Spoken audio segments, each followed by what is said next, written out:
Hi, and welcome to this video on the coronavirus and the messaging that's been given around the coronavirus. I want to dispel some of the myths that the conspiracy theorists, because I'm getting a little sick and tired of hearing them, but don't worry, this is not all about bashing the conspiracy theorists, because some of what the government is saying is also incorrect. I'm using the government's own data, and in my own work, I'm a consultant of many years, and I analyse data for a living.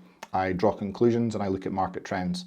And when something doesn't smell right, or when there's something in the market that is changing, that's adapting the way things are perceived or happening, and models and behaviours don't change, you can't expect to change outcomes.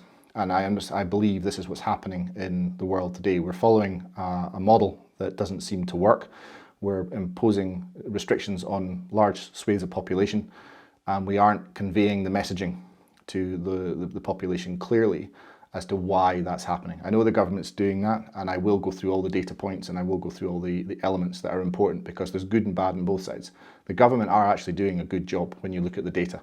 There are some key things here that I don't think many people understand, that the system as is designed is having to manage. Likewise though, I don't think they're giving a good message, or they're not conveying the message concretely, or maybe they don't even understand it. The scientists are confusing, and they're telling us things that the data doesn't even add up to. So in this video, we're going to look at some of the pros and cons of the messaging.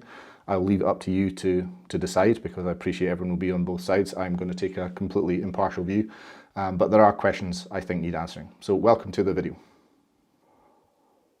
So in this video, we're going to compare three things, or look at three things. One is the government's data itself. As you'll see on the screen behind me, I have the actual government data for all COVID related data sets that have been provided for the UK, and this is just for the UK, but the trends that I'm about to tell you about do follow across all countries. The ratio is about the same. It is a virus after all. It doesn't respect geographical boundaries, and therefore you would expect ratios and numbers to roughly statistically come out to be the same level. So that's one. Two, I'm going to try to break down it as a system, because I think the messaging that the government's putting out, things like our numbers, 1 in X cases per population to justify lockdowns. Then you've got a 3-tier system in England, a 5-tier system in Scotland. Wales, is in 16-day lockdown. Northern Ireland's going into, I think, 3 or 4 week lockdown. These are all difficult messaging, and they're not being clear as to why. So I think what needs to happen is there has to be a clear view of the data to understand what that means and to explain it in simple terms. And it can be described as a simple process. If you think of it as a 3-part process, there's input, there's a process, and there's an output, and this doesn't gel. So when we look at the data set, you'll understand why I'm starting to question it. So that's part 2. And then part 3, I'm going to give you some sound bites, some data points, because we have spent an inordinate amount of money. 210 billion as of the last week is projected to be spent on COVID. That is a lot of money that the Chancellor has borrowed. It's not real money, it's borrowed money that my children, their children, and probably their children will have to pay back. So we're going to look at the 3 things. 1, the data. 2, the trend, and work out what the numbers tell us. And then 3, some of the sound bites and some of the headlines that I think have been missed off in this conversation, because there's, like I said, there's pros and cons in both. So let's dive in. Let's look at part 1, which is really the data set that we have. So we have the coronavirus.data.gov.uk website, which is where this data has come from. I've also got it from the ONS, and I've got it from the NHS as well, which is the core data sets. Every day and every week they publish this data set. And just like if you've watched The Big Short, which is all about the financial crisis, the data's there if you look.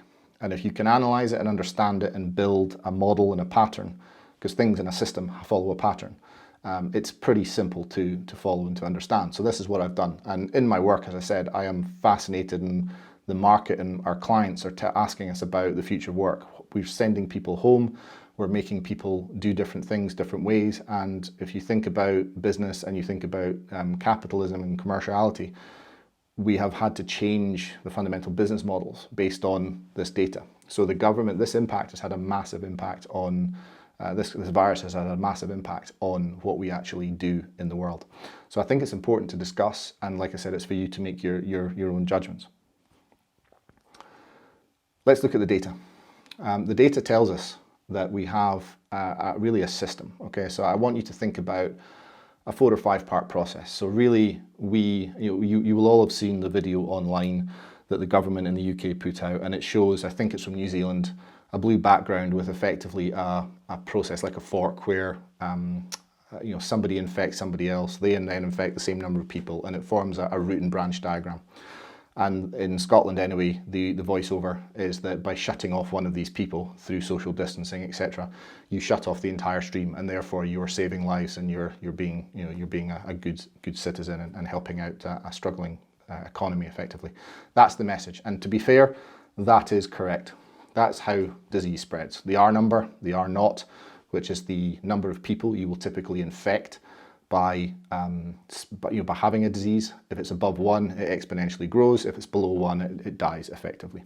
And right now we're above 1. But that's only part of the story. That's one axis. We need to think about every single person in that journey, because each of those people are not always going to spread that virus. And what do I mean by that?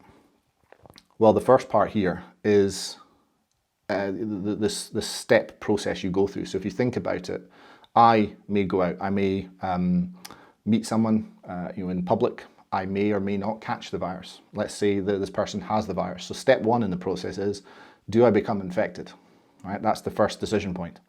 If the answer is no, I'm not infected. If the answer is 2, yes, I am infected, or I display symptoms, let's not say infected, I display symptoms, I will then go and get a test as per the guidelines. That test then has to come back a positive or a negative. So the vast majority, as the data shows, come back negative. There's about 6% come back positive. So for every 100 that are tested, 94 are negative, 6 are positive. Let's then move on to the next bit. For those that are positive, I'm either going to have mild or I'm going to have major symptoms.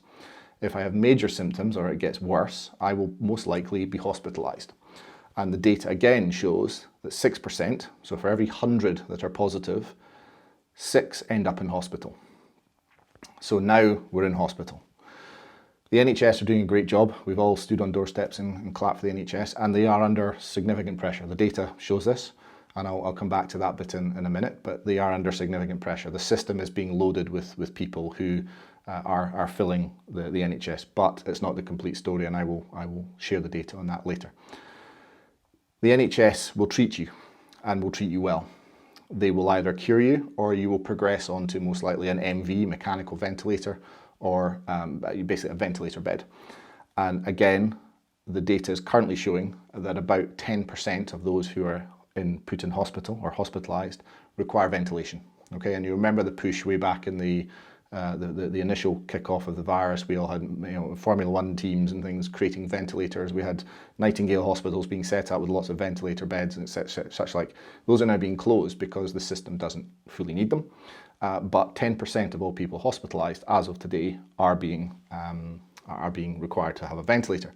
And then unfortunately, once you are on a ventilator, one of two things will happen. Again, the NHS will help you, and you will either be recovered, or unfortunately you won't, you will die. And the data is looking at those different points. So now I want to run through a COVID, as in the initial spike, and as of today position for what those numbers look like.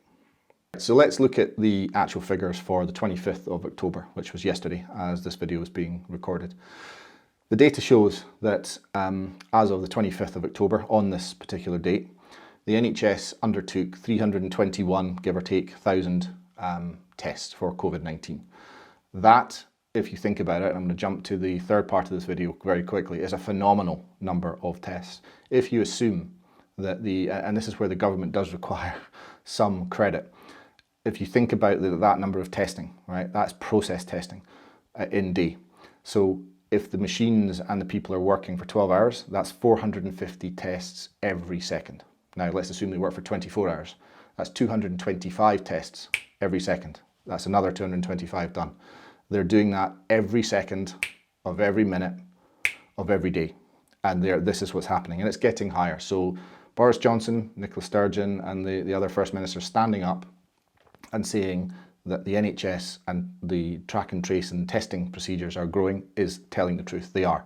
They have gone from 75,000 tests per day in May up to 321,000. It was actually 340,000 as of last Friday. So again, the tests vary. There is a curve, but the trend is up. And it's going up by about 50,000 per month. So by 2 or 3 months' time, we should be at the 500,000 tests per day that the government are predicting. So we have to give the government a checkbox on a fact check for that point. But just think about that. That's 225 tests every second of the day that's happening. And of those, only 6% are positive, as I said before. In the early part of COVID, it was 6.4%.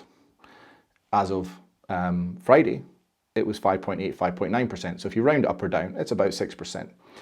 The bit the government said in Parliament, which I have a major issue with, is, and I'm not saying they're misleading Parliament at this point, but they appear to have slightly massaged the number. The key fact that was mentioned by Boris Johnson and a few others was that the number of tests was increasing. That is factually correct. The number of tests is exponentially going through the roof, effectively. However, the average number of positive tests has remained at 6%. And if you do 75,000, and I've looked at the data for the peak on the screen here that you'll see behind me, in May, the peak number of cases was about 5,000. And then obviously we had lockdown, which plateaued it, and it came down. So let's just look at the 5,000. The same point in time, we had 75,000 tests in that one day that were undertaken, 5,000 of which were then positive. 75 over 5 is about 15. If you look at today, yesterday we had 321,000 and 20,890, so 21,000 effectively were positive. If you do that ratio again, it comes out about 15. Therefore, 1 in 6, whether it's 0.2 or 0.6, doesn't really matter. To all intents and purposes, the ratio is 1 in 15 come back positive, which is about the 6%. Therefore, it is not genuine to say that the percentage of tests have come back positive. It might be for that single day, or it might be for that single week, but the trend over time has shown that 1 in 6 tests come back positive, regardless of what point in time you have. And if you look over time, this is the other thing we have to give credit to the government and the NHS for. As of, and this is why I'm recording the video today, the 26th of October, because by tomorrow or the day after, we will probably have hit 3 million tests. The government will have hit a breakthrough target that they've set, and therefore the NHS will have delivered on one of its key targets. However, the numbers don't change. So going back to our process, we have 320,000, 340,000 on Friday. On yesterday, we had 21,000 people come back positive, so that's 6%. If you do the math on the Friday one, we had about 19,800, which is about 20,000. So give or take 1,000 people, we were somewhere around 6% positive tests. Then you actually go into the hospital side. On both, we had 5.5% people admitted on yesterday, and we had 5.7% of people admitted. So round it up to 6%, as I said in the intro to this video. So 6% of people positive. Of those people, 6% of people ended up in hospital. Now, this is where the difference comes in, and this is where the really interesting part of the data spools out. When you look at the ventilator side, back in the headline of COVID, it's about 15% of people required a ventilator. And that was when obviously immunity was, or there was very little immunity in the population, and people were put on ventilators quite quickly. There was a requirement for a large number of ventilators, and we built mechanical devices. I think the McLaren and Mercedes Formula One teams, they started building them as well, and there was a huge push to have these done.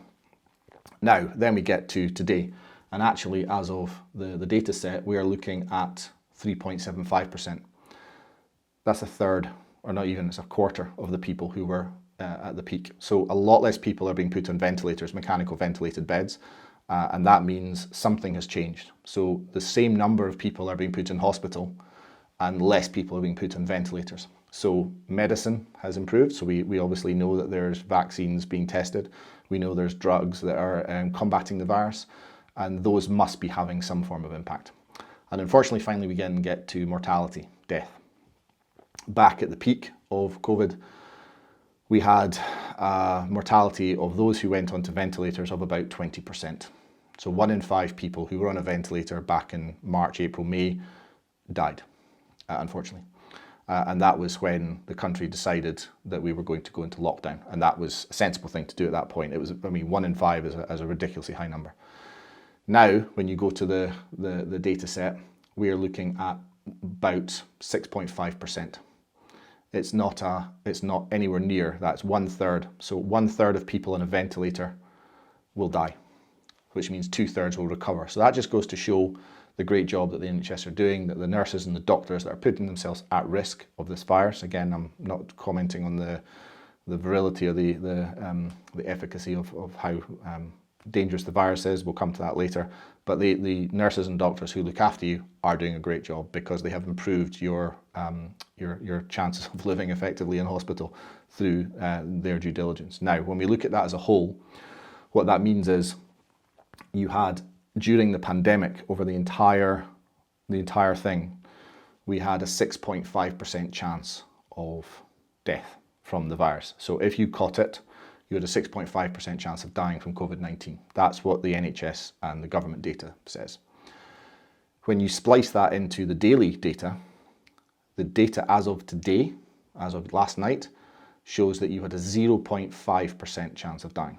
That's an even bigger improvement, percentage-wise, and it goes to show that something has changed. So the question I'm asking is, why on earth are we locking mass population down when actually the chances of death are pretty small?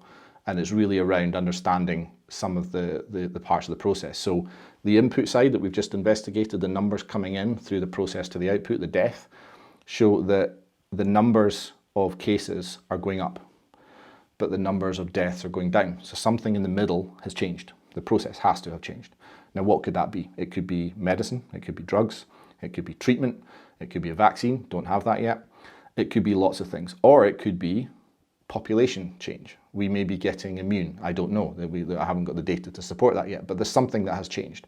However, government continues to spend an inordinate amount of money and are passing new laws and new legislation that people are challenging legally. If you've seen the Dutch and the foreign doctors talking about taking governments to court for civil liberty issues, there's something happening in society where any country that spends £210 billion on crashing an economy, which will have to be paid back over time, must have some reason for doing it. And I'll come back on to that in a minute. The second thing I want to look at is reasons, as I've just touched upon, for what might be going on here. I've been reading in the press around scientists talking for herd immunity and other scientists saying it's it's irresponsible to have a population who relies upon herd immunity. I remember putting a post on a Sky News post, a response, and I had over 19,000 trolls, and I'm fully expecting people here to do the same thing, who just don't understand this, who can't manipulate data or think this is just a hoax. This is the real data, right? And the horrible comments that came through from people who didn't understand it when I suggested way back in March that we locked the country down for 3 weeks, just thinking of this simple system. If, like New Zealand, we had locked the country down, we had stopped movement, as we did, for 3 whole weeks, the life cycle of the virus would have died.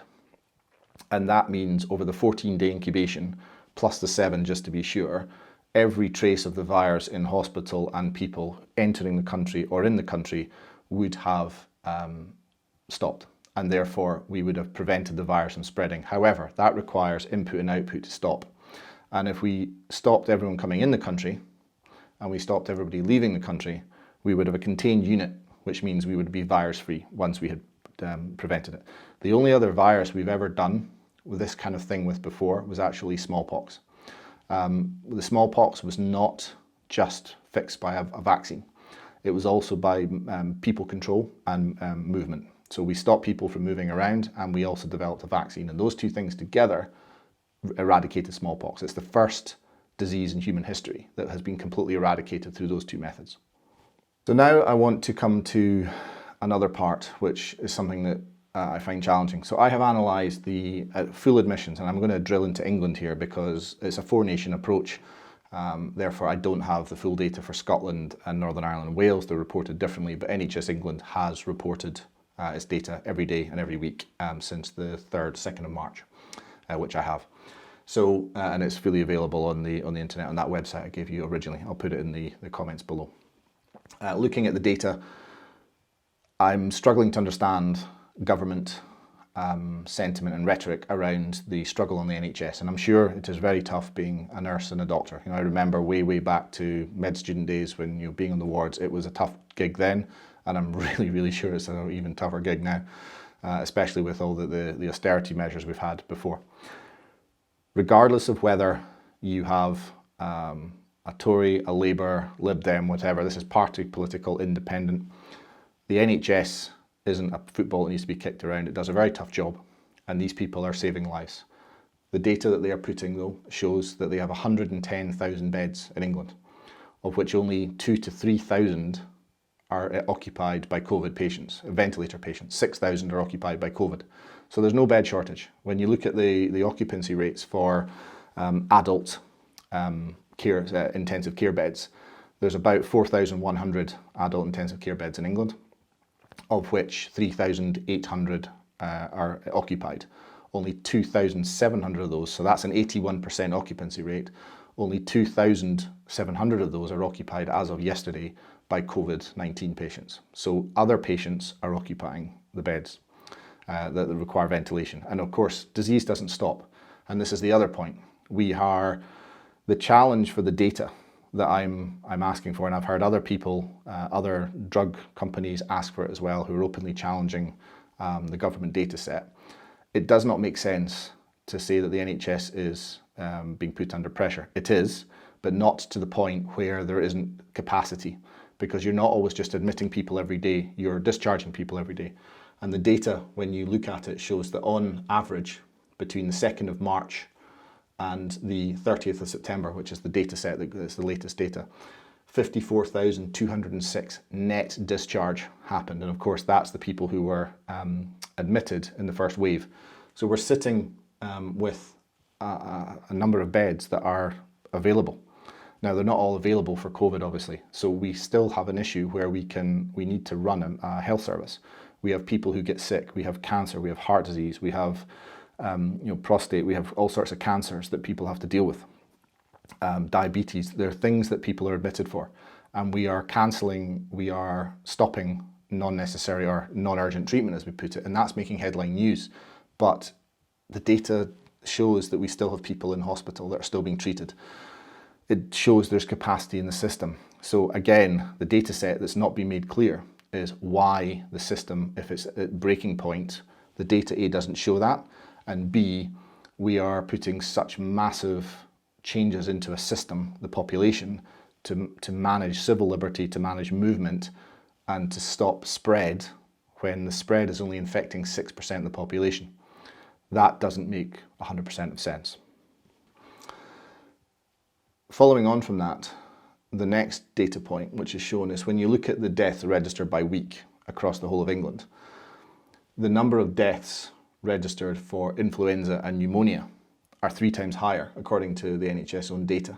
They're averaging about 1,500 per week, relative to the 500 deaths per week that are being registered for COVID.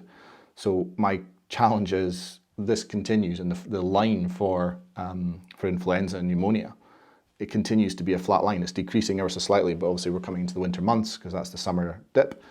And COVID, despite the spike, is carrying on. So my challenge, again, to the data is the messaging that's being put forward of, you must lock down, you must stop the spread of the virus, with a 6% positive rate, a 6% chance of getting into hospital, and then a 10% chance or less, 3 to 4% chance of actually requiring a ventilator.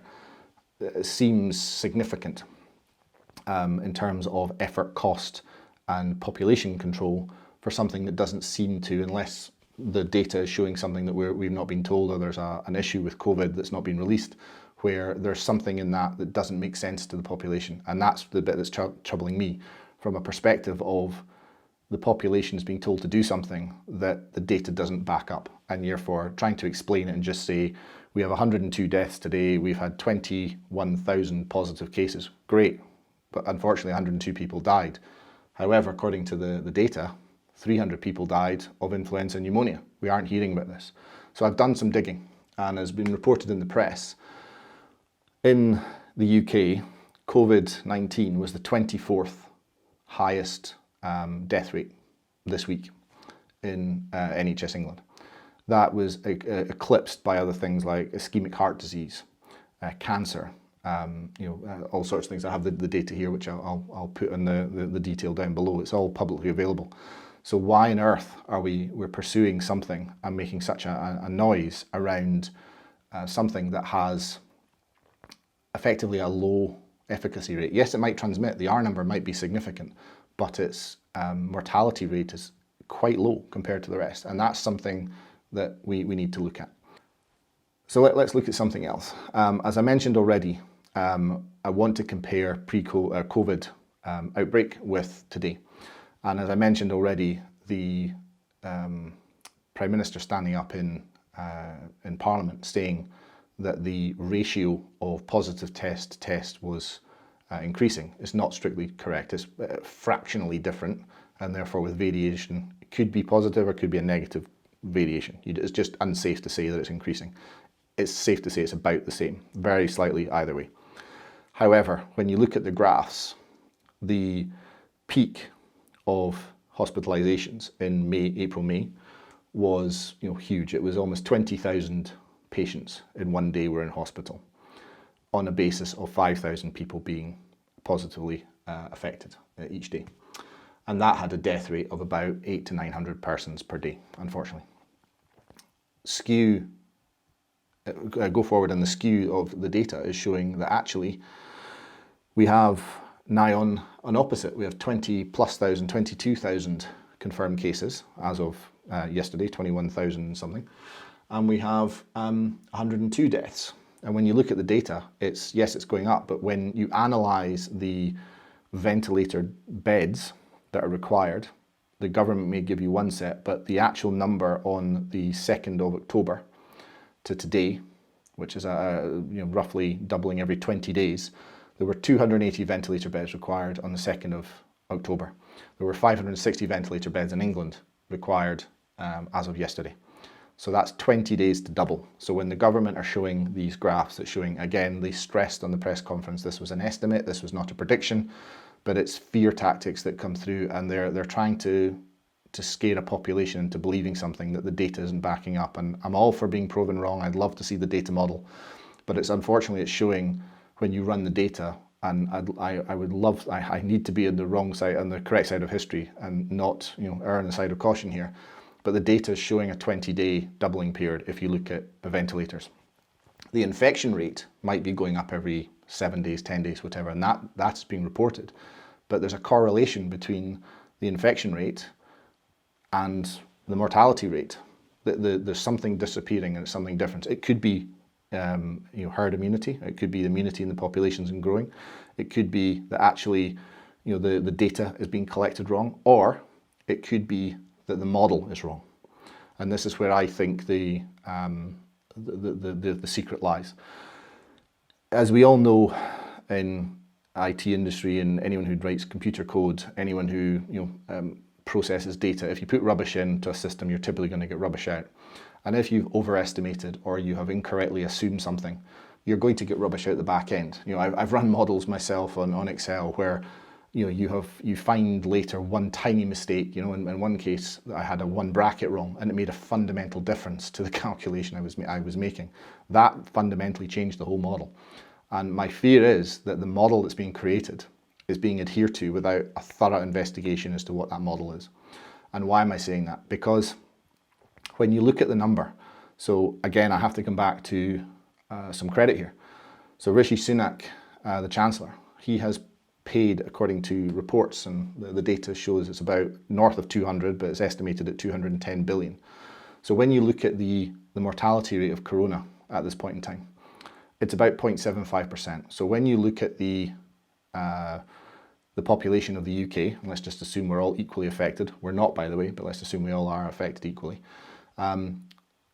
With the population we have, we're looking at about 300,000 people in 1 year, this year, would die from COVID if we just let everybody free. Okay, now that's a huge number. We're at 58,164 as of today. So another 250,000 people, if we just let everybody free, would die of COVID-19. That's what the statistics show us. Now, the Chancellor's taken a big bet. He's put 210 billion of your money, of my children, my grandchildren, my great-grandchildren's money, because this is effectively more money than we paid. It's 7 times more than we paid for the banking crisis. and it's way more than we paid for the Second World War. We only finished off paying the Second World War in 2004 or 5, I believe. And we're still going to be paying this debt off with tax increases and further austerity measures for tens of decades of years to come. We will all be long gone while we're still paying this off. The question is why? And this is where people who go after the government or just say, the Tories, the government, blah, blah, blah, whatever party you vote for, the government bashing, the Chancellor has invested, effectively, if you divide the 210 billion, effectively invested over £70,000 per man, woman and child that would have died in having them not die. That's the money he's putting through by saving those lives. So, the things that people don't understand is there's 225 to 450 tests every second that are being done. That's a huge number. The NHS is definitely doing something correct here. The data shows there's something wrong with the model. That's clear. Something has changed in the population, but also the Chancellor and the government of the day for Scotland, for England and for Northern Ireland and Wales have put aside money that has safeguarded people's lives. Yes, it's impacted jobs. Yes, it's impacted social mobility. It's impacted mental health. It's impacted a lot of things. They've taken a massive bet, which is why my challenge, my plea is that we need to understand the data. So can we have the model that this is based on? Can people analyze it? Can people challenge it? And don't just give it to the consultants like myself to challenge, because no one would believe this. Give it to an open cross-party set of people who can statistically and use data and analytics to understand that model, because there may be something wrong and we are impacting a large number of lives. So to recap, we have a significant disease, a virus that's impacting us globally. We have taken globally, and the OECD on the 16th of September published this, we have taken a $7 trillion hit. That is what they are estimating now. And well, that is the actual data. But when you look at the economic shock curve that's been put through, there are three types. There's a V shape, which bounces back. There's a U shape, which then obviously comes up a bit longer. And then there's an L shape, which is the bad one that we don't want. We are at this point somewhere between a U and an L-shaped curve. The difference between the pre-COVID line and the new COVID line is the gap that's missing from the economies of the world. And that is $7 trillion. That $7 trillion, when you divide it by the number of people on the planet, equates to about £690, £700 effectively, or $1,000 per man, woman and child on this planet. That is a huge global impact to take for something that the data is showing globally, and all medical tests and trials of the drugs that are happening are showing that the mortality rate and the infection rate is about 6%. For 6% of the population, that is a massive financial impact. So the challenge is to understand whether the data and the modelling is correct, because it could well be, as some people say, that we've reached herd immunity. I don't know. I'm not an expert in that. I will look at the data and I will analyse it to make my assumptions clear into hypotheses. But what I'm challenging is, I think the government have been given an unfair ride in that they are actively doing what they need to do as well as they think they can do it. I think the data they are being given may well be flawed, and therefore flawed data gives flawed decision. And they're standing up in public and they're doing what they think is the right thing to do. No one has ever faced this before, and they are being given advice, hence why it's called advice, as to what they need to do. However, the data as we see it historically paints a picture that should change behaviour. And that data is showing that we have approximately 6% infection. We have approximately 6% of those who are infected positively hospitalised. And we have approximately 3.5 to 10%, let's say, of those people on ventilators. And then roughly 5% to 10% of those people die.